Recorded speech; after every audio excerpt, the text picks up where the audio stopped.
And first at 5 tonight, the I-5 Rose Quarter expansion plan may be getting a shot in the arm after months on the sidelines. The city of Portland appears ready to rejoin that project. Good evening and thanks for joining us. I'm David Molko. And I'm Laurel Porter. The city of Portland walked away months ago over frustrations with ODOT.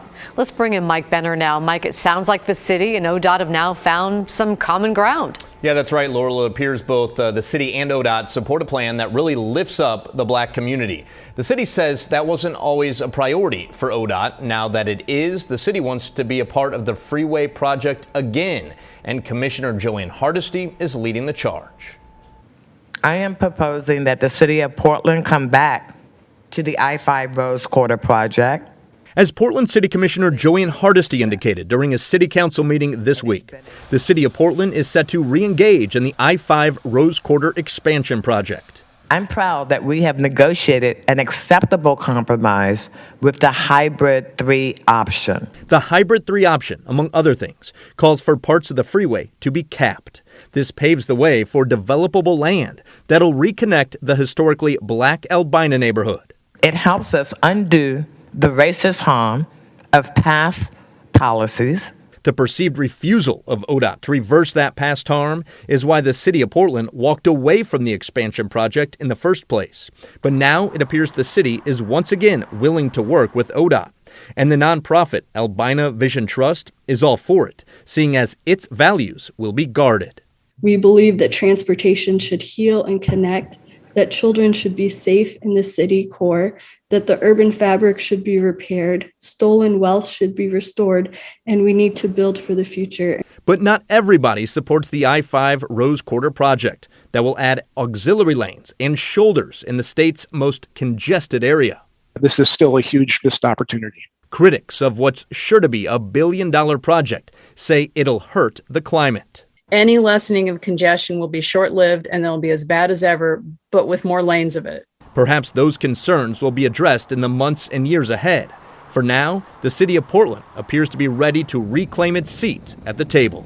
This is a big step, and it's been a long time coming. All right, City Council will make this all official with a vote in the coming days. And once that's done, the clock starts ticking towards summer 2024. That's when City Council will reevaluate everything, namely ODOT's commitment to prioritizing the black community. If all of that goes well, the start of construction could soon follow. Laurel. Thank you, Mike. For parents, the wait is finally over to get their youngest kids vaccinated. Many Oregon hospitals and clinics started giving the COVID vaccine this week to kids as young as 6 months old. Christelle Kumwe was at a vaccine event earlier today hosted by the Oregon Health Authority. Christelle? Yes, families lined up at the Tektronix building in Beaverton to get their turn. For many parents, getting their kids vaccinated is a huge relief. And are you ready to go see the doctor? Yeah? Marshall and his 2-year-old daughter Vera lined up with a dozen other families Thursday afternoon in Beaverton. Well, we're here to get vaccines. The Oregon Health Authority hosted a COVID vaccine clinic for children as young as 6 months old. I am getting my 11-month-old baby vaccinated for the first time, and I am so excited. The Food and Drug Administration gave emergency use authorization to the Pfizer and Moderna COVID-19 vaccines for kids ages 6 months to 5 years old last week. It was a huge relief. Yeah, it's such a relief. For parents Ashley Crow and Joseph Shamus, this was a long-awaited decision. He is in daycare. He's surrounded by babies. They've had a couple of positive COVID cases, and every time you're stuck worrying, like, oh, is my baby gonna get sick? Like I said, we're excited to get our only bundle of joy protected. Protection, parents say, will allow them to rest a little easier. We have a lot of unvaccinated family members that we haven't been able to see during this entire pandemic because he's not protected, and we don't want to put him at risk. So it's, finally we feel like we can get him out into the world again. We're just really excited to maybe get her some more freedom and some more safe time out in the normal world. If you need to get your child vaccinated, use the state's vaccine finder tool to book an appointment, or you can also check with your child's doctor. Always a good idea. Thank you, Christelle. An update tonight on negotiations between the Oregon Nurses Association and Providence St. Vincent. Nurses at the hospital have voted to reject A potential contract. The union in Providence reached a tentative agreement earlier this month, but this vote means they'll have to go back to the bargaining table. Key demands from nurses include higher pay and improved staffing levels. The union has been negotiating for about 8 months now.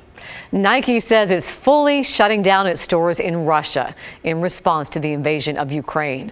Nike had already suspended operations in Russia 3 months ago, but now it's leaving completely. It says it will scale things down in the coming months.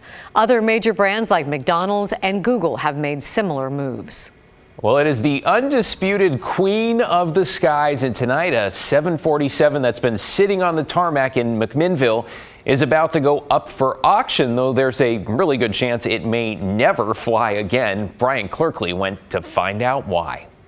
This 747 plane behind me has been parked in front of the museum for years, and officials with the museum say that they're going to do anything they can to save it. I spoke with a lot of people visiting the museum today, and they say it's like a landmark. In 2020, when my company purchased all 300 acres of land and buildings on this campus, we discovered that the museum didn't have title to the aircraft.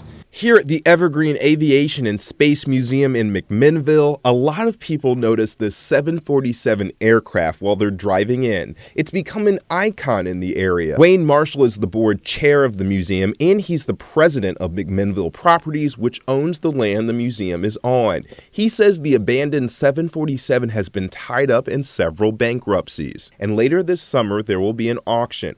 But Marshall says he doubts his company will be outbid. It's owned by a company named Jet Midwest, and they've now gone into bankruptcy. So what we had to do is sort of figure out how we get control of it so that it can stay with the museum. Marshall says the plane is like a big billboard for the museum, which struggled a lot with attendance during the pandemic, and it's now starting to rebound. People visiting and volunteering at the museum hope the landmark stays. Well, I think if they're trying to save it, it should be saved, you know. Don't get rid of, historical landmarks and things like that. It's just too much of that's happening.